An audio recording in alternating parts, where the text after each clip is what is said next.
안녕하세요, 김성일입니다. 오늘은 질문 주신 분이 있으셔서 같이 한번 얘기 나눠보려고 가져왔습니다. By the Fear라는 분이신데요. 국민연금 자산배분 비중 변화에 대해서 얼마 전에 영상을 찍었는데 그거의 답변으로 질문 남겨주셨어요. 국민연금이 전체 주식 비중은 늘어나는데 국내 주식 비중은 조금씩 줄어듭니다. 국장 투자자 입장에서 앞으로 어떻게 될지 궁금하다. 그리고 전체 운영 규모를 고려한 절대 금액 추세도 궁금하다, 이렇게 질문을 주셨어요. 그래서 한번 살펴봤습니다. 지난 영상에서도 설명을 드렸던 건데 국민연금 자산 배분의 변화를 한번 보겠습니다. 여기가 2023년이에요. 보시면 주식이 29%에서 46%로 늘었어요. 굉장히 많이 늘었죠. 그리고 2027년 말까지 55% 비중까지 확대한다고 합니다. 그런데 문제는 국내 주식이 20%에서 15.9%로 비중이 축소됐어요. 그런데 향후에 더 축소될 가능성이 있다라고 보이는 거죠. 왜냐하면 여기 보시면 20%에서 18%, 16, 15 이런 식으로 계속 줄어들고 있기 때문에 향후 더욱 줄어들 것이다. 이게 문제죠. 왜냐하면 국민연금이 국내 주식에서 돈을 빼면 국내 주식시장이 안 좋지 않겠느냐, 이런 질문이신 거예요. 국민연금이 국내 주식에서 돈을 빼서 어디로 넣고 있는지 한번 보면 일단 해외 주식이 9%에서 30%까지 늘었어요. 그렇죠? 그리고 더 늘어날 것 같아요. 그리고 또 하나가 해외 채권이 4%에서 8% 수준, 그리고 대체 투자도 10에서 14% 수준으로 이제 늘어났고 더 늘릴 계획입니다. 그러면 국민연금의 자산 배분 정책을 보면 전반적으로 주식 비중을 높인다. 그리고 해외 투자를 더 강화한다. 그리고 대체 투자도 비중을 늘린다라는 게 국민연금의 정책 방향이라는 걸 알 수 있습니다. 국민연금이 주식 비중을 늘리고 해외 투자를 확대하는 이유가 뭐냐? 이것 때문입니다. 국민연금 장기 재정 전망 추이라는 게 발표를 정기적으로 하는데 올해 3월 31일에도 발표를 했어요. 제5차 재정 추계를 발표를 했는데 여기서 발표된 결과에 따르면 국민연금이 2040년에 최고치를 찍는다고 합니다. 1778조.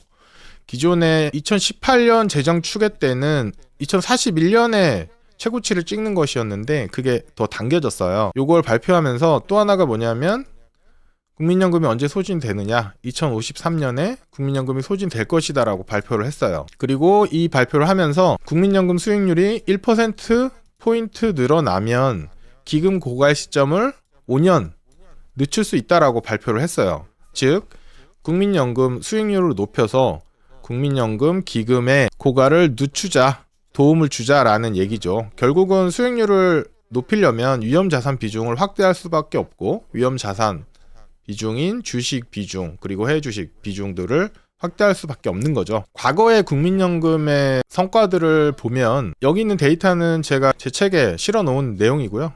국민연금의 과거 21년간 성과를 보면 5.73%, 별로 나쁘지 않습니다. 캐나다 CPPIB 같은 경우 굉장히 운용을 잘한다고 알려져 있고요. 미국 할퍼스도 유명한 곳인데 수익률이 8%가 넘어요. 여기도 6%인데 최근 5년 10년 수익률을 보시면 7, 8% 이상 됩니다. 그래서 우리나라 같은 경우에는 여기 보시면 최대값이나 최소값이 양호해요. 즉 변동성이 작고, 여기 변동성도 계산해놨죠. 변동성이 다른 애들보다 절반도 안 돼요. 안정적으로 운영한 대신에 수익률이 너무 낮은 거예요. 그래서 이 수익률을 1%포인트 좀 높여보자 라는 관점에서 해외 투자, 대체 투자를 더 늘리고 있는 것으로 발표를 하고 있습니다. 제가 보기에도 그렇고요. 미국이나 캐나다의 수익률은 높은데 우리는 왜 낮냐? 이런 나라들이랑 우리나라 수익률이 왜 차이 나는지 분석을 하기 위해서 자산 배분 현황을 한번 가져와 봤어요. 이거는 2018년 기준의 자산 배분 현황입니다. 해외 자료들 같은 경우에 잘 안 나오거든요. 그리고 제가 조사하기는 너무 어렵고, 저도 국회 예산 정책처나 국민연금이나 여러 기관에서 연구한 자료 가지고 이제 보는데, 이 자료는 2018년 국회 예산 정책처에서 나온 자료를 제가 인용한 건데, 보시면 미국, 캐나다 전부 주식 비중이 거의 60%에 육박합니다. 노르웨이도 마찬가지죠. 60% 넘어가죠. 그래서 굉장히 주식 비중이 높아요. 반면에 채권이 20%대, 대체 투자가 여기는 10, 여기는 23% 정도 되죠. 그래서 기본적으로 주식 비중이 높다라는 게 굉장히 특징적이에요. 근데 이 당시에 우리나라는 34% 정도밖에 안 되죠. 다른 나라의 절반 수준입니다. 대신에 채권은 너무 많이 갖고 있었고요. 그래서 안정적인 대신에 수익률은 낮았던 거죠. 여기 보시면 해외 투자 비중 같은 경우에도 캐나다는 85% 정도예요. 노르웨이는 100% 해외에 투자하는 걸로 유명합니다. 그런데 여기 보시면 미국은 26%밖에 안 돼요, 해외 투자가. 자, 이게 왜 그러냐면 전 세계 자본시장에 자본을 가장 많이 갖고 있는 게 미국 시장이라서 그래요. 그래서 해외로 투자하는 것보다 미국에 투자하는 비중이 높을 수밖에 없습니다. 그러면 당연히 캐나다나 노르웨이나 이런 나라들은 해외 투자 비중이 높아질 수밖에 없어요. 더 많은 플레이어들이 있고 더 많은 거래가 일어나는 그곳에서 투자를 해서 돈을 벌어야 되는 거잖아요. 그런데 우리나라는 해외 투자 비중이 굉장히 작죠. 30%밖에 안 됐었습니다. 그래서 이런 것들을 확대해 나가는 거예요. 그리고 또 하나의 해외 투자 목적은 뭐냐면 국민연금이나 이런 연기금들은 안정성이 굉장히 중요하거든요. 안정성을 갖추려면 한 곳에 투자금이 몰빵돼 있으면 안 돼요.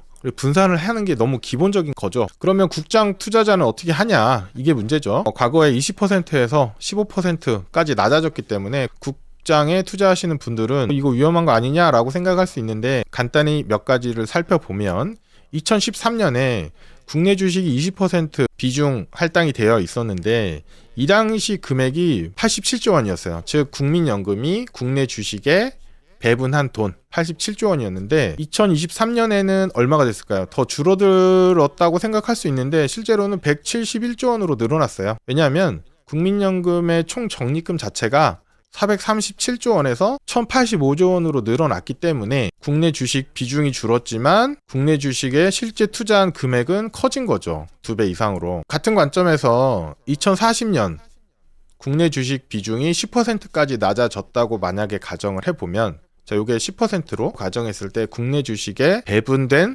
투자금의 규모는 얼마냐면 175조 원이에요. 왜냐하면 아까 보여드렸던 자료에서 2040년에 적립기금 예상치가 1755조 원이기 때문에 그 중에 10%가 한국 주식에 투자가 되는 거잖아요.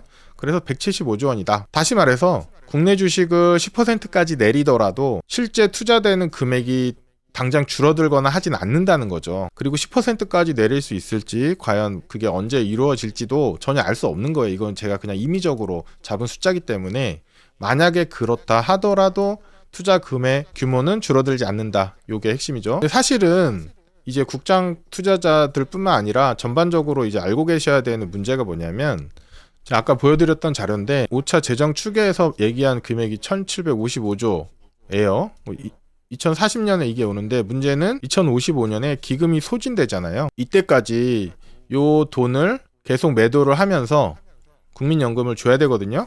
그러면 1년 단위로 단순 계산해서 나누어 봐도 1년에 23조 원을 매도해야 된다는 계산이 나옵니다. 지금 코스피 시가총액 15위인 현대모비스 시가총액 21조더라고요. 예, 그리고 코스닥 지금 1, 2위 하고 있는 에코프로 BM이 26조, 에코프로가 18조예요. 그런데 국민연금이 매년 23조씩 국내 주식을 매도한다. 엄청난 영향이 오겠죠. 연도별로 외국인 순매매 추이를 봐도 굉장히 두려운 금액이란 걸 알 수 있는데 2019년에 외국인 순매수가 8천억 원이었어요. 그런데 2020년 24조 원 순매도, 2021년 25조 원 순매도, 2022년 7조 원 순매도예요. 올해는 좀 사고 있는 것 같아요. 그런데 국민연금이 매년 우리나라 한국 주식에서만 23조를 계속 매도를 한다고 하면 굉장히 문제가 될 수밖에 없다. 그죠? 이게 더 큰 문제예요. 이때가.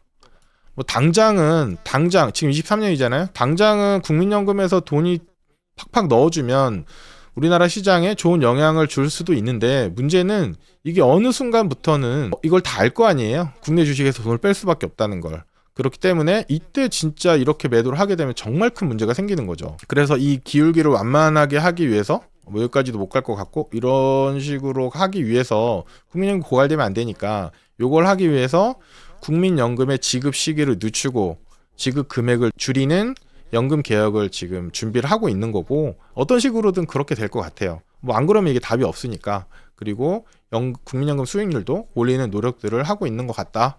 이렇게 봅니다. 그래서 더 큰 문제는 이거다. 그래서 이걸 준비 안 할 수가 없다. 실제로 국민연금의 홈페이지에 가보면 이제 공공성이라는 문구가 있어요. 국민연금이 운용을 어떻게 해야 되냐. 공공성 관점에서 국민연금은 전 국민을 대상으로 하는 제도고 적립 규모가 국가 경제에서 차지하는 비중이 매우 크기 때문에 국가 경제와 금융시장에 미치는 파급 효과를 고려해서 운용해야 한다라고 되어 있어요. 실제 이 정도는 생각은 누구나 할 수 있죠. 그렇기 때문에 우리나라 국내에서의 비중을 계속 줄이고 해외 비중을 늘릴 수밖에 없어요. 왜냐하면 이 구간을 준비를 잘 해야 되기 때문이죠. 그래서 이거는 앞으로도 계속 이런 방향으로 갈 수밖에 없다라는 생각이 들고, 만약에 국민연금의 운용이 국내 주식시장에 큰 영향을 미칠 거라고 생각이 든다면 투자자들 역시도 해외 투자를 좀 적극적으로 검토해 보아야 하지 않을까. 분산을 하는 거죠. 국장을 다 포기하라는 말이 아니라 분산해서 갈 필요성에 대해서 같이 좀 고민을 해봐야 될 것 같습니다.